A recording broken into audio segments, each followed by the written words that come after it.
Hello नमस्कार दोस्तों, स्वागत अभिनंदन सत्कार आप सभी का एक बार फिर से आपके अपने इस YouTube platform learn nursing concept के अंदर LNC कंसेप्ट के अंदर।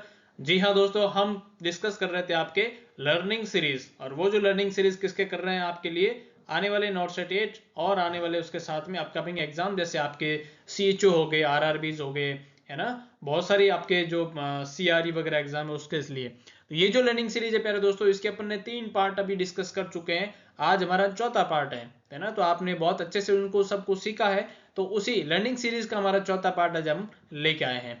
वीडियो स्टार्ट करने से पहले मैं आपको एक चीज बताना चाहूंगा कि आप ना अपनी लाइफ के अंदर बिल्कुल स्ट्रेस लेके पढ़ाई नहीं करना है ना। पढ़ाई जीवन में जरूरी है, लेकिन पढ़ाई ही जीवन है ऐसा नहीं मानना होता है ना। तो क्योंकि अगर आप ऐसा ही मान के चलते हैं, जरूर हम मेहनत तो करते हैं, लेकिन कहीं ना कहीं हमारे लाइफ में स्ट्रेस बहुत हावी हो जाता है। वो जो स्ट्रेस है हमारे बने हुए काम को बिगाड़ देता है ना। तो पढ़ना है, आराम से पढ़ना है, लक्ष्य बना के पढ़ना है, प्लान बना के पढ़ना है, शिद्दत के साथ में पढ़ना है, टेंशन के साथ में नहीं पढ़ना होता है ना। अगर आप टेंशन लेते हैं तो आपका जो पढ़ा हुआ है, आपने जो टारगेट सेट किए हैं वो अचीव नहीं कर पाएंगे, और जो आपने मेहनत करी है वो भी कहीं ना कहीं फिर वेस्ट चली जाती है ना। तो बिल्कुल रिलैक्स रहें, शांत मन से, बिल्कुल शिद्दत से आप पढ़ाई करें, और टेंशन बिल्कुल नहीं लेनी है ना। तो ये चीजें आपको ध्यान में रखनी होती हैं, बिल्कुल आराम से पढ़ना होता है, तब आपका सिलेक्शन श्योर डेफिनेटली हो जाएगा। चलिए तो वीडियो की शुरुआत करते हैं आज हमारी क्लास की, और लर्निंग सीरीज का पार्ट 4 को डिस्कस करते हैं। और आज इस लर्निंग सीरीज का चौथा पार्ट का पहला एमसीक्यू हमारा क्या कहता है देखते हैं। फर्स्ट एमसीक्यू आपके सामने ये रहा। The client come to the emergency department complaining of the chest pain. एक क्लाइंट है, चेस्ट पेन का आपके सामने आता है। Which comment by the client would indicate to the nurse the client is experiencing angina instead of myocardial infarction. बहुत बढ़िया MCQ है, कार्डियोवैस्कुलर डिसऑर्डर से आपके एमसीक्यू बना है, और ये आया हुआ सवाल है आपके, और आई होप आपने इसको कहीं ना कहीं देखा जरूर होगा, है ना। तो बहुत अच्छा एमसीक्यू, ध्यान से पढ़िएगा, क्वेश्चन को, लैंग्वेज को समझेगा, और इसके ऑप्शन की लैंग्वेज को समझेगा, पूछना क्या चाह रहा है, फिर समझ के जवाब दीजिएगा। टॉपिक आपको ध्यान में होना चाहिए। याद रखिए, ये सवाल डिस्कस करने के बाद में इसका पूरा टॉपिक पढ़ेंगे, है ना। कुछ हाईलाइटेड कमेंट जरूर अपन पढ़ेंगे कि क्या इसके अंदर होता है, कैसे होता है ना। तो आप ये अपन देखते हैं। ऑप्शन में आपको देता हूं प्यारे दोस्तों। I was resting in my recliner when my chest start hurting. Option ये कह रहा है। ऑप्शन बी कह रहा है I was moving my lawn when I started having chest pain.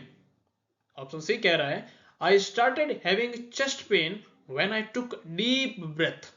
And option D is saying my heart started pounding in my chest and then I felt pain. चार option एक सवाल, चारों में से कौन सा सही जवाब होगा, कौन से गलत होगा, ये आपको चूज करना है। सोचिएगा, समझिएगा, रुक के फिर जवाब दीजिएगा, जल्दबाजी नहीं करनी है। इसी जल्दबाजी की वजह से एग्जाम में हमारा मामला जो है बेड़ा गर्क हो जाता है, तो थोड़ा सा संभल के जवाब दीजिएगा। देखिए, अब डिस्कस करते हैं क्वेश्चन को क्या बोलता है जी। कुछ आप में से बहुत बढ़िया से हैं, आपको आंसर शायद पता लग चुका है, लेकिन पता लगने के साथ में आपको पता होना चाहिए ये क्यों है, किसके बारे में बना है, क्या पूछना क्या चाह रहा है ना। चलिए डिस्कस करते हैं क्या बोलता है। एक क्लाइंट है जो आपके सामने आया है इमरजेंसी डिपार्टमेंट में, किसकी कंप्लेंट लेके, चेस्ट पेन की। जी हाँ दोस्तों, आपका हिंट आपको यही मिल गया कि प्रॉब्लम क्या, मरीज को चेस्ट पेन लेके आया है।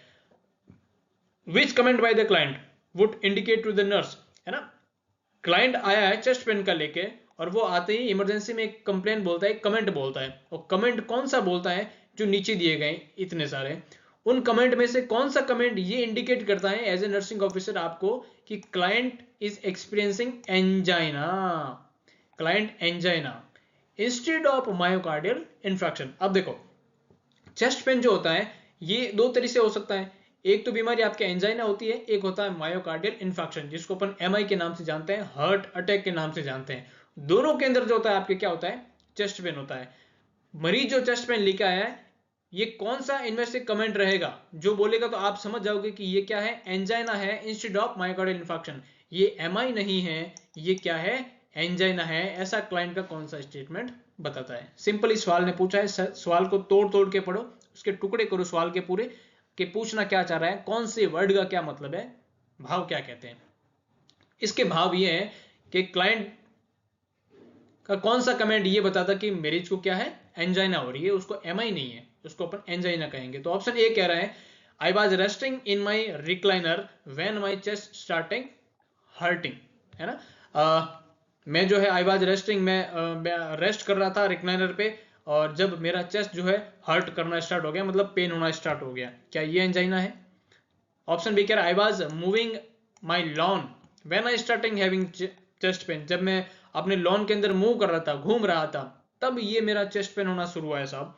एंड ऑप्शन सी कह रहा है I started having chest pen when I took deep breath, जब मैं लंबी डीप ब्रीथ लेता हूं तब मुझे चेस्ट पेन होता है। एंड ऑप्शन डी कह रहा है my heart starting pounding in my chest and then left pain, मेरा हार्ट जो है पाउंडिंग फील कर रहा है, उसके बाद में मेरे को चेस्ट पेन हुआ है। देखिएगा ऑप्शन ए का मतलब हुआ कि जब मैं रेस्ट करता हूं, तब रिक्लाइनर पे रेस्ट करता हूं, तब मेरा चेस्ट जो है हर्ट करना स्टार्ट होता है। तो ये जब बैठे बैठे आपको सडनली पेन होने लग जाए, तो ये बेसिकली एंजाइना के सिम्टम नहीं होते हैं। एंजाइना जो होता है चेस्ट पेन, ये बेसिकली अलग अलग टाइप्स होते हैं, इसके अभी अपन पूरा डिटेल में पढ़ेंगे। तो एंजाइना जो होता है वो बैठे बैठे नहीं होता है ना, उसके होने के कुछ कारण होते हैं। लेकिन स्टार्टिंगली अपन हम बात करें कि एंजाइना मरीज जो है रेस्ट कर रहा था और उसको पेन होना शुरू हो गया, ऐसा नहीं होता है। तो ऑप्शन ए को अपन क्या कर सकते हैं, एलिमिनेट करके बाहर कर देते हैं। ऑप्शन बी बता रहा है I was moving in my lawn when I starting having chest pain, ये जो मरीज बता रहा है कि मैं मूव कर रहा था मेरे लॉन के अंदर और उसके बाद में मेरे को क्या हुआ है, चेस्ट पेन हुआ है। तो ये जो इंडिकेट करता है, ये बिल्कुल सही बात बता रहा है, ये कहीं ना कहीं सेंटेंस बता रहा है कि मरीज को क्या है, एंजाइना। मरीज मूवमेंट करता है, मूवमेंट के बाद में अगर मरीज को चेस्ट पेन होता है, ये सिम्टम जाते हैं कहीं आपके एंजाइना के, है ना। तो एक बार इसको होल्ड पे रखते हैं, देखते हैं अगला ऑप्शन क्या कहता है। ऑप्शन सी बता रहा है I started chest pain when I took deep breath. तो देखो सांस लेने से अगर कोई आपके चेस्ट पेन हो रहा, तो ये कार्डियोवैस्कुलर का नहीं, ये कहीं ना कहीं रेस्पिरेटरी कॉम्प्लिकेशन या रेस्पिरेटरी डिसऑर्डर के अंदर जाता है। क्या पता क्लाइंट के चेस्ट के अंदर कोई प्रॉब्लम हो, क्लाइंट को ऐसा प्लूराइटिक चेस्ट पेन हो, है ना, कोई प्लूरल एफिजन हो, ट्यूबरक्लोसिस हो, दिस काइंड ऑफ थिंग्स जो आपके रेस्पिरेटरी डिसऑर्डर के अंदर आती है। तो ये ऑप्शन सी भी बिल्कुल यहाँ पर गलत हो गया, है ना। तो माई ऑप्शन डी बता रहा है my heart starting pounding in my chest then I feel. तो क्लाइंट को जो है पाउंडिंग फीलिंग हुआ, उसके बाद में चेस्ट पेन हुआ, तो this is the not the right thing. तो यहाँ पर ए, सी और डी तीनों गलत आंसर बनते हैं। बी जो ऑप्शन ये बोल रहा है कि जब मैं मूवमेंट करता हूँ लॉन के अंदर, उसके बाद में मुझे क्या होता है, चेस्ट पेन होता है। ये बिल्कुल क्लाइंट का कमेंट सही इंडिकेट करता है कि इस क्लाइंट को क्या है, आपके एंजाइना है, एंजाइना पेक्टोरिस से एमआई नहीं है। लेकिन ये जो तीन ऑप्शन बोल रहे हैं ए, सी और डी, ये जो क्या इंडिकेट करते हैं कि क्लाइंट को क्या है, एमआई है। ये जो तीन इंडिकेट करते हैं क्लाइंट को क्या है, एमआई हो चुका है, हार्ट अटैक हो चुका है। तो ये एंजाइना के नहीं है, ये बहुत डेंजर वाली बात होती है। एंजाइना का सिर्फ एक ऑप्शन इंडिकेट कर रहा है, वो ऑप्शन बी है, बाकी तीनों सारे गलत है। B is the correct answer. तो अपन देखते हैं कि I was moving when lawn and starting having chest pain, ये ऑप्शन बी जो है इंडिकेट करता है कि क्लाइंट को क्या है, एंजाइना। अब देखते हैं कि क्या होता है एंजाइना, कैसे होता है, इसके क्या क्या टाइप्स होते हैं, क्या क्या डायग्नोसिस रहते हैं और क्या क्या मैनेजमेंट रहते हैं।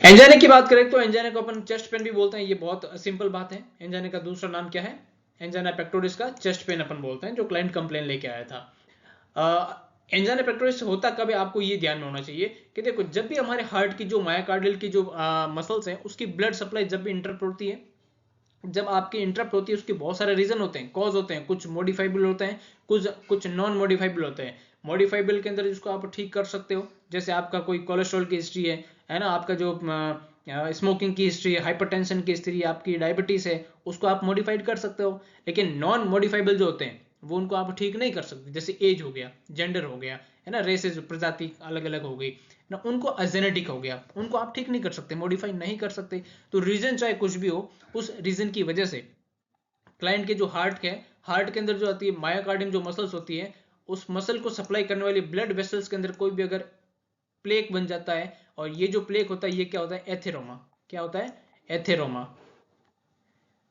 जब आप फैटी फूड खाते हैं, वो फैटी फूड का जो फैट होती है वो क्या आपके ब्लड वेसल्स के अंदर जम जाती है, और ये एथेरोमा कॉज करता है। और ये एथेरोमा जो होता है आपके आर्टरीज के अंदर जम जाता है, और ये आगे जाकर इस यहाँ की जो ब्लड सप्लाई उसको क्या कर देता है, इंटरप्ट कर देता है। और जब ब्लड सप्लाई इंटरप्ट रहेगी तो आगे जो आपके हार्ट को मायोकार्डियल मसल्स को सप्लाई नहीं मिलेगी, वहां नेक्रोसिस होगा, इस्चीमिया होगा, आगे जाकर एंजाइना से आपकी क्या हो जाएगा, MI हो जाएगा। तो ये आपके चेस्ट पेन कॉज करता है, सिंपल थिंग्स है। अब कितने टाइप होते हैं एंजाइना के, वो भी अपन देखते हैं। देखो मेनली इसके जो होते हैं आपके 3 टाइप होते हैं, वैसे आपने पढ़े होंगे कहीं 4 टाइप, लेकिन जो चौथा टाइप होता है वो आपके 3 के अंदर ही इंक्लूड होता है। देखते हैं कौन कौन से टाइप होते हैं। पहला टाइप है प्यारे दोस्तों आपके स्टेबल एंजाइना। पहला टाइप कौन सा है? Stable angina. इसमें लिखा है कि a predictable symptomatic response, increase activity, pain occur with same amount of exertion, emotion and stable pattern on set, CVT duration usually less than 5 minute, ये सारी चीजें लिखी है। मतलब है स्टेबल एंजाइना कब होगा क्लाइंट का? जैसे क्लाइंट क्या करता है, कोई एक्टिविटी कॉज करता है, एक्टिविटी परफॉर्म करता है, क्लाइंट को क्या हो गया, चेस्ट पेन होने लग गया। अब जैसे ही चेस्ट पेन होता है, वो चेस्ट पेन कैसा होता है, सेम अमाउंट के अंदर होता है ना, सेम एक्टिविटी करता है, उसी फ्रीक्वेंसी में होता है, उसी अमाउंट के अंदर होता है ना, और उसी इमोशन के साथ में होता है, और एक स्टेबल पैटर्न के साथ में होता है, ना कि वेरिएशन वाइज, है ना। तो ये स्टेबल होता है, सेम सीवीटी रहती है, इसका ड्यूरेशन भी क्या होता है, बिल्कुल सेम होता है, जो लगभग 5 मिनट से भी कम होता है, लेस देन 5 मिनट्स का होता है। और जैसे मरीज बैठता है, रेस्ट करता है, मरीज को क्या हो जाता है, बिल्कुल चेस्ट पेन ठीक हो जाता है। ऐसी कंडीशन को अपन क्या बोलते हैं पहले दोस्तों, stable angina. Is that clear? Okay, what is the next? Next is the unstable angina. क्या होता है? Unstable angina. इसी का दूसरा नाम है आपके प्री इंफ्रैक्शन एंजाइना। ये आपने कहीं चौथा टाइप देखते हैं ना, ये भी एक टाइप पढ़ते हैं, लेकिन ये इसी के अंदर आता है, इसकी वजह से ही आपके अनस्टेबल एंजाइना होता है। नाउ इसके अंदर क्या होता है, has predictability and increasing CVT. अब यहाँ जो स्टेबल एंजाइना के अंदर क्या होता था, आपके सीवीटी सेम होती थी, सेम सीवीटी के अंदर बढ़ता था, यहाँ इंक्रीज हो जाती है क्लाइंट की क्या, सीवीटी। पेन का जो ऑनसेट होता है वो रेस्ट के टाइम भी होता रहता है। क्लाइंट का जैसे ही पेन होना स्टार्ट हुआ, क्लाइंट ने रेस्ट किया, लेकिन रेस्ट करने से भी क्लाइंट का पेन ठीक नहीं हुआ है, रेस्ट में भी पेन हो रहा है, ये अनस्टेबल एंजाइना बताता है। Pain episode increase over the time, धीरे धीरे बढ़ते जाते हैं, नंबर के अंदर बढ़ते हैं, सीवीटी के अंदर बढ़ते हैं, ड्यूरेशन भी बढ़ता है, और ये 15 मिनट से ज्यादा भी हो सकता है। तो it is very dangerous, may not related by the rest से भी ठीक नहीं होते हैं, और नाइट्रोग्लिसरीन से भी ठीक नहीं होते हैं। आपको मैं बताना चाहूंगा कि स्टेबल एंजाइना के अंदर क्या होता है, रेस्ट करने लगा तो बिल्कुल ठीक हो गया, या उसको नाइट्रोग्लिसरीन टैबलेट जो आते हैं, ये वेजोडाइलेटरी टैबलेट होती है, जो आपके चेस्ट पेन के अंदर दी जाती हैं, जैसे ही उनमें ठीक हो जाता है, दैट इसका मतलब है स्टेबल एंजाइना है। लेकिन रेस्ट करने से भी ठीक नहीं हो रहा है, नाइट्रोग्लिसरीन देने से भी ठीक नहीं हो रहा है, फिर भी ब्लड सप्लाई नहीं खुली, इसका मतलब ये मामला गड़बड़ है, और ये किस में आता है, आपके अनस्टेबल एंजाइना है, ट्रीटमेंट की सख्त जरूरत है। ठीक है, नेक्स्ट आता है आपका प्रिजमेंटल एंजाइना। प्रिजमेंटल क्या होता है, किसी भी आर्टेरियल स्पाज्म की वजह से आपके often awaken the client from the sleep, artery के अंदर ऑक्लूजन हो जाता है, स्पाज्म हो जाता है, या उसको स्पाज्म की वजह से अगर आपकी हार्ट की सप्लाई बंद होती है तो चेस्ट पेन कॉज कर सकता है, और क्लाइंट जो है नींद से जग जाता है सोते हुए भी, उसको अपन प्रिजमेंटल कहते हैं, और उसको वेजोस्पास्टिक भी कहते हैं। उसको क्या बोलते हैं, वेजोस्पास्टिक के नाम से भी जानते हैं, वेसल्स के स्पाज्म की वजह से। तो ये मेन आपके क्या होते हैं, 3 टाइप होते हैं। Now what is the diagnosis? आप इसको डायग्नोस कैसे करेंगे, तो बिल्कुल सिंपल सी बातें हैं। ईसीजी आप क्लाइंट का कर सकते हैं, जिसके अंदर 12 लीड ईसीजी होती हैं। अगर एंजाइना होगा तो बिल्कुल नॉर्मल पैटर्न रहेगा, लेकिन अगर चेस्ट पेन आपका मायोकार्डियल इंफेक्शन की तरफ इंडिकेट करता है, तो वो क्या बताएगा, आपके एसटी एलिवेशन बताएगा, है ना, टी वेव इन्वर्जन बताएगा, ये बहुत सारी ईसीजी चेंजेस आपको देखने को मिलते हैं। लेकिन ईसीजी आप करवा सकते हैं, सिंपल थिंग्स। स्ट्रेस टेस्टिंग करवाएंगे, ट्रेडमिल टेस्ट जिसको अपन कहते हैं, और क्लाइंट का कार्डिक मॉनिटरिंग अपन कंटिन्यू करते हैं, ये करवा सकते हैं। कार्डिक एंजाइम और ट्रोपोनिन लेवल अपन देखते हैं, है ना। और ये जो ट्रोपोनिन आई, ट्रॉप आई जिसको अपन कहते हैं ना, ये इमरजेंसी में आप क्लाइंट का करवाते हैं, ट्रॉप आई के नाम से आता है ना। ये कार्डिक एंजाइम होता है ट्रोपोनिन आई, जो कि आएगा आपके नेगेटिव आएगा, मतलब कोई भी एमआई नहीं है, और एमआई जब नहीं है तो क्लाइंट को क्या है, एंजाइना हो सकता है। समझे आप बात को? तो कार्डिक एंजाइम्स होते हैं, ट्रॉप आई जिसके अंदर अपन परफॉर्म कराते हैं रूटीनली।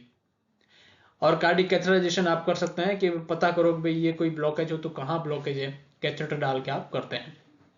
उसके बाद में आप इंटरवेंशनल कार्डियोलॉजी प्रोसीजर करते हैं, जैसे पीटीसीए एक बहुत इंपॉर्टेंट प्रोसीजर रहता है इंटरवेंशन करने के लिए। PTCA that we can say percutaneous transluminal coronary angioplasty, है ना। आप एक कैथेटर के थ्रू कोरोनरी जो आपकी जो आर्टरी है उसके अंदर एक जाकर आप देखते हैं, उस वहां का रिपेयरमेंट करते हैं, दैट उसको अपन क्या बोलते हैं, पीटीसी एक स्कैन होता है, प्रोसीजर होता है कार्डियोलॉजी का, बहुत इंपॉर्टेंट।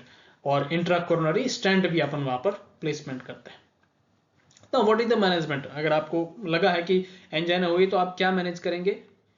तो सबसे पहले तो आपको क्या फॉलो करना है, do not leave the client alone, client को हमेशा अकेला नहीं छोड़ना है ना, स्टे विद द क्लाइंट। इसका रीजन है कि क्लाइंट में क्या होगी, एंग्जाइटी होगी, और एंग्जाइटी की वजह से क्लाइंट के अंदर और चेस्ट पेन की दिक्कत देखने को मिल जाएगी। तो क्लाइंट को हमेशा साथ में रहना है। Now assess the pain, pain को असेस करना है, एक इंपॉर्टेंट मिनोमिक्स आपके लिए। पेन को असेसमेंट करने के लिए कैसे असेस करोगे, ये एक मिनोमिक्स दिया है, OPQRST, OPQRST, क्या बोलते हैं इसको, OPQRST। अब ये OPQRST क्या है, पेन असेसमेंट करने के लिए एक मिनोमिक्स है जिसके अंदर O का मतलब क्या होता है, ऑनसेट, P का मतलब है प्रोवोकिंग या फिर पैलिएटिंग फैक्टर्स। ऑनसेट कितना टाइम्स का है ना, जो आप पेन असेस कर रहे हो कब से हो रहा है, कितने टाइम से हो रहा है, क्या वो 5 मिनट से ज्यादा है या कम है, अगर कम है तो वो स्टेबल एंजाइना है, 15 मिनट से ज्यादा है मतलब अनस्टेबल है ना। तो ये आपका ऑनसेट ऑफ द टाइम देखना होता है। फैक्टर कौन कौन से होते हैं, उसको पेन को बढ़ावा करने वाले वो देखने होते हैं। पेन की क्वालिटी कैसी है, क्रशिंग है, स्टर्निंग है, बर्निंग है, किस टाइप का पेन है, क्या वो चेस्ट पेन लग रहा है, क्या आपको गैस्ट्रिक पेन लग रहा है, क्या पेप्टिक अल्सर का है, क्या आपके ड्यूडेनल अल्सर का है। तो बहुत सारे आपके सिम्टम देखने को है, वो क्वालिटी आपको देखने की किस टाइप का है।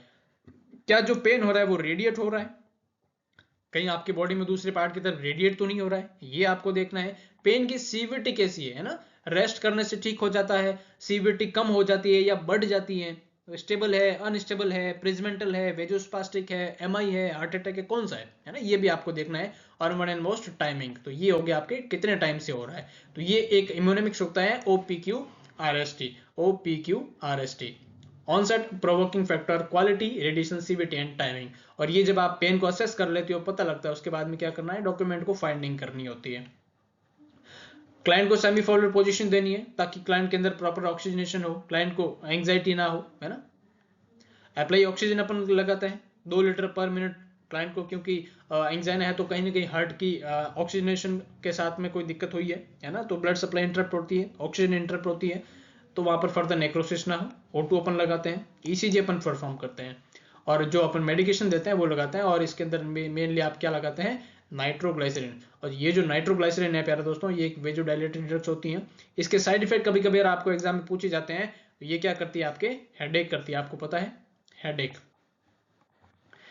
करती है। और ये क्या करती है, आपकी बीपी को क्या कर देती है, कम कर देती है ना, हाइपोटेंशन करती है बेसिकली।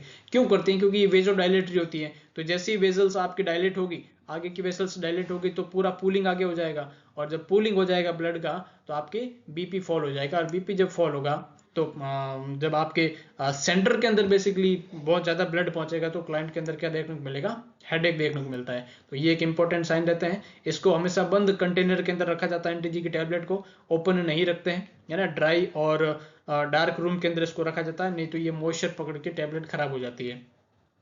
3 डोज इसके अपन दे सकते हैं मैक्सिमम, है ना, 3 डोज अपन दे सकते हैं, 3 डोज।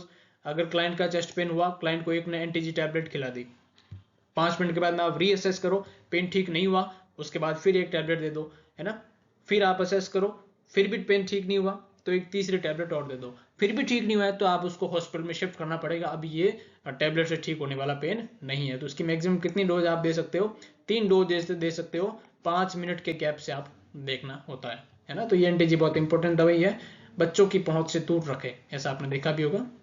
हाँ, बहुत बढ़िया। और आप आइए अक्सर सबर लेते हैं, तो ये एंटी-जी के बारे में बातें रहती है।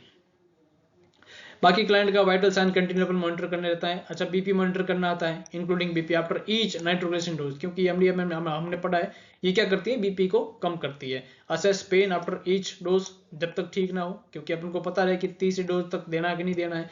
Medication protocol, prevent additional dose. अच्छा, अगर बीपी जो होता है आपका 100 और 90 से कम हो जाता है तो आपको ये गोली देने से प्रिवेंट करना है, एंटी-जी नहीं देना है ना, क्योंकि ये हाइपोटेंशन करती है और फर्दर हाइपो में चला गया तो फिर और दिक्कत हो जाएगी।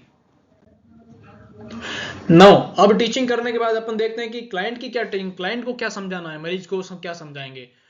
तो देखो, मॉडिफाइबल रिस्क फैक्टर होते हैं, उनको क्या करना है, रिड्यूस करना है। अभी हमने पढ़ा था, डिस्कस किया था कि ऐसे रिस्क फैक्टर जो इसको कम कर सकते हैं, that we can say modifiable, जिसको कम नहीं कर सकते वो नॉन मॉडिफाइबल। तो कौन कौन से अपन रिस्क फैक्टर को कम कर सकते हैं, क्लाइंट को बताएंगे कि आपको एक तो लो फैट डाइट लेनी है ना, लो फैट डाइट लेनी है, ऐसे डाइट को मेंटेन करना है जिसके अंदर फैट का अमाउंट क्या हो, कम हो। न के बराबर हो, है ना। जैसे आपके स्कीम्ड मिल्क हो गया, मतलब जो मिल्क के ऊपर जो फैट होती है उसको रिमूव करना होता है ना। ज़्यादा घी इंटेक वगैरह नहीं करना होता है ना। हालांकि कुछ लोग जो होते हैं बहुत सारा घी कंज्यूम करते हैं और उस लेवल की जो एक्टिविटी परफॉर्म नहीं कर पाते हैं, है ना। तो आजकल जो मार्केट में भी डुप्लीकेट चीज़ें आती हैं तो उनसे दूर रहना होता है, लो फैट डाइट करनी होती है फॉलो। और चीज़ वगैरह हो गया, है ना, ये बहुत सारी चीज़ रहती हैं। पैक्ड जो आइटम होती है उसके अंदर ट्रांस फैट बहुत ज़्यादा होता है ना। जैसे आपके देखते हैं कुरकुरे, चिप्स, है ना, ये जो थिंग्स होती हैं उसके अंदर बहुत सारे ट्रांस फैट होता है और सैचुरेटेड फैटी एसिड्स होते हैं जो हेल्थ के लिए बहुत डेंजरस होते हैं प्यारे दोस्तों। तो उनको हमेशा अवॉइड करना होता है, चाहे वो एंजाइना का पेशेंट हो या नहीं हो। हेल्थी पर्सन को भी वो नहीं खाना है, हाँ, नहीं तो आगे जाकर बिल्कुल एरोबिक एक्सरसाइज क्लाइंट को बतानी है। स्मोकिंग सजेशन, सुट्टा नहीं बन रहा है। आजकल की यंग जनरेशन इस चीज के पीछे भागती है। जो स्मोकिंग नहीं करता है वो कुछ नहीं जानता।